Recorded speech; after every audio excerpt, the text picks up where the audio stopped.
저희 치과에 왔을 때 아이가 밥 한 끼 먹는데 얼마나 걸리나요? 하고 여쭤보면 아이고 1시간 걸려요. 더 걸려요. 이렇게 말씀하시는 부모님들이 생각보다 많습니다.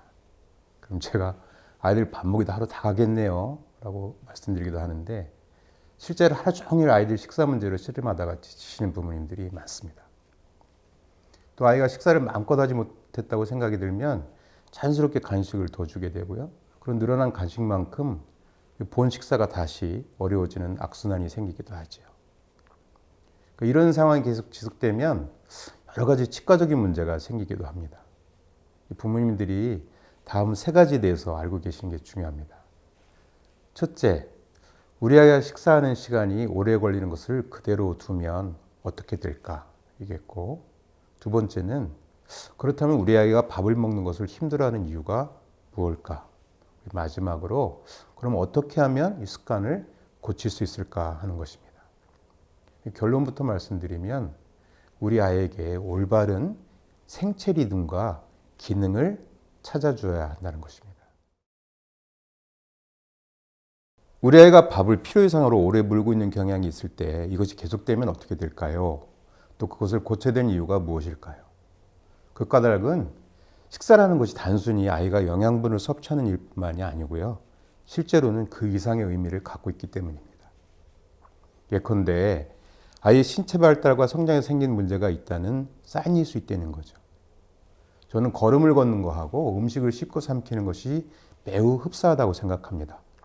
여러 가지 근육들이 함께 활동하면서 리듬 있게 움직여야 되거든요. 안 그러면 볼을 씹는다거나 살에 들거나 할 수 있겠죠. 그리고 처음에는 의식적으로 걷지만 나중에는 반자동적으로 걷는 것처럼 씹고 삼키는 것도 처음에는 그렇지만 나중에는 반자동적으로 씹고 삼키게 됩니다. 근데 예를 들어서 아이가 걸을 나이가 지났는데도 걷는 걸 힘들어하고 잘 걷지 못한다면 어머님들은 이거 큰 문제다 생각해서 열심히 훈련시켜 주시거나 전문가 의견들을 들으실 거예요. 마찬가지로 우리 아이가 음식을 잘 씹거나 삼키지 못한다고 한다면 무엇인가 문제가 있구나라고 생각해서 그것을 고쳐주셔야 되는 거죠. 이처럼 밥을 먹는다는 행위 역시 아이의 입과 턱, 혀를 포함한 그 주변 조직의 기능과 신체 리듬의 발달에 대한 큰 정보를 주고 있다라고 생각하시는 게 좋겠습니다. 특히나 치과에 온 아이들을 보면 저는 이 아이가 밥을 오래 물고 있는 아이인지 판별하는 것이 어렵지 않아요.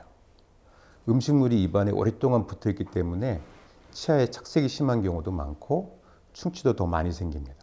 그 무엇보다도 턱을 활발하게 사용하지 않기 때문에 턱이 잘 자라지 못하고요. 그 바람에 치아가 배열될 공간이 부족해지는 경우도 많습니다. 그냥 단순히 밥을 오래 먹는다는 것이 실제로 아이의 치아와 얼굴의 생김새에도 큰 영향을 미치게 된다고 봅니다. 따라서 아이의 보호자로서 부모님께서 이런 상황을 마주하신다면 적어도 우리 아이가 왜 이렇게 식사를 오래 하는지, 혹시 어떤 문제가 있는 건 아닌지, 혹시 문제가 있다면 어떻게 고쳐줘야 되는지 살펴보셔야 합니다. 그렇다면 도대체 우리 아이가 왜 이렇게 밥을 오래 먹을까요? 그 첫 번째 이유는 불안정한 생체 리듬 때문입니다. 제가 2가지 예를 들어볼게요. 첫 번째로 아이가 아직 배가 고프지 않은 상황에서 밥을 먹게 되는 경우입니다. 식전에 간식을 먹은 상태거나 또는 충분히 뛰어놀지 못해서 소화가 되지 않은 상태에서는 아이들이 적극적으로 밥을 먹으려고 하지 않죠. 우유 한 컵, 치즈 한 장, 주스 한 모금처럼 우리가 생각하기에는 별로 배가 부를 것 같지 않은 것도 꽤 많은 열량을 가지고 있습니다. 두 번째는 아이가 언제든지 내가 원하는 때에 내가 원하는 음식을 부모님이 주실 거라고 생각하는 경우입니다. 조금만 버티면, 밥만 먹고 버티면 부모님이 후식으로 맛있는 과일을 마음껏 먹게 해준다거나 밥을 덜 먹었을 때 결과적으로 내가 좋아하는 간식을 더 쉽고 편하게 먹게 되는 경우라면 아이 입장에서는 굳이 힘들게 밥을 씹어 먹어야 할 필요를 느끼지 않죠. 당연히 밥을 먹는데 관심을 덜 갖게 됩니다. 밥을 느리게 먹는 두 번째 이유는 입과 그 주변 조직의 기능이 낮아져 있기 때문입니다. 대표적으로 2가지 기능이 발달이 덜 된 경우라고 할 수 있겠는데요.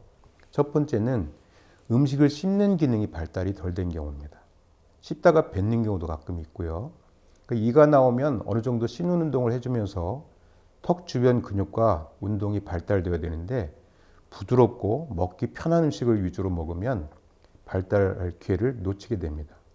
이런 경우에는 아이들이 오래 씹지 않아도 되는 부드러운 종류의 음식만 좋아하고 고기나 나물같이 질긴 음식들을 피하려고 하는 경우도 많습니다. 두 번째는 음식을 삼키는 기능 발달이 더딘 경우입니다. 젖먹에서 음식을 빨아먹다가 씹어서 삼키는 쪽으로 바뀌려면 혀와 주변 근육들의 운동이 따로 발달되어야 되는데 혀를 예를 들면 음식을 삼키기 위해서는 공기놀이 할 때 손 모양을 이렇게 하는 것처럼 음식물을 받치는 형태로 만들어져야 되는데 이런 발달이 더딘 경우에는 아이들이 음식을 삼키지 못하고 오랜 시간 이 음식을 입안에 녹여서 짜먹듯 먹게 됩니다. 부모님이 보실 때는 아이가 음식을 입안에 다 풀어놓고 오랫동안 물고 있는 것처럼 보이게 되죠. 그러면 이 습관을 어떻게 고칠 수 있을까요?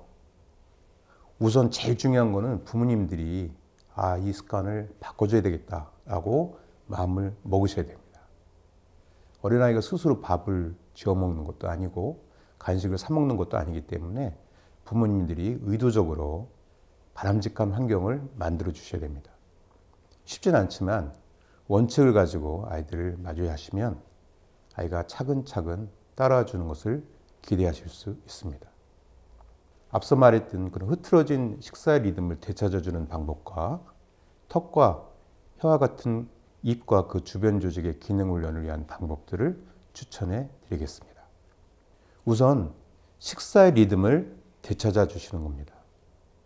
첫 번째로 식사 서너 시간 전부터는 열량이 들어있는 간식을 주지 마세요. 이는 부모님이 주고 싶어도 안 된다는 그 원칙을 확실하게 가지고 있는 것이 좋습니다. 간식은 식사가 충분히 잘 된 다음에 후식처럼 주시고요. 그 양도 입가심하는 정도로만 주세요. 후식의 양이 많아지면 아이가 자기가 먹는 열량의 기반이 과일, 빵 같은 디저트가 위주가 될 수가 있습니다. 아이가 생각하기에 식사랑 간식이 바뀌도록 되지 않도록 도와주셔야 됩니다. 그 식사 리듬을 찾기 위한 두 번째 방법은 아이가 스스로 먹는 시간이 지나면 식사를 그만하게 하시는 겁니다. 밥 공기에 남아있는 거를 꼭 먹여야 되겠다 이렇게 생각하지 마시고 아이가 먹는 속도가 떨어지고 더 이상 먹는 거에 관심이 없으면 그만 먹이시고 입 닫고 실컷 놀려주십시오. 그리고 아이의 입과 그 주변 근육을 훈련하는 방법을 알려드리겠습니다. 첫 번째, 아이가 스스로 식사를 하도록 도와주세요. 부모님이 반찬은 집어 올려줄 수 있지만 최소한 숟가락질은 스스로 하도록 해주시는 것이 중요합니다. 둘째로 밥을 물이나 국에 말아 먹지 않도록 해주세요. 음식을 골고루 씹지 않고 그냥 삼키는 것을 막으려면 물이나 주스, 우유 등을 이거 훈련하는 동안은 식탁에 아예 올려놓지 않으시는 게 좋습니다. 세 번째로 식사 중에 아이의 발이 바닥에 닿는지 봐주세요. 발이 바닥에 닿지 않은 채로 음식을 삼키는 것이 어렵습니다. 발이 닿지 않는다면 발받침을 꼭 해주세요. 마지막으로 제가 꼭 말씀드리고 싶은 것은 아이들한테 최고의 보약은 칭찬이라는 겁니다. 아이의 문제 행동을 지적하거나 꾸중하는 것보다 바람직한 행동을 했을 때 구체적으로 칭찬을 해주시는 것이 무엇보다도 이런 것들을 고치는 데 큰 도움이 됩니다. 소중한 사람들과 매일 함께하는 식사가 아이한테 아주 즐거운 시간이 될 수 있도록 아이의 올바른 식습관에 관심을 가져주시기 바랍니다. 감사합니다.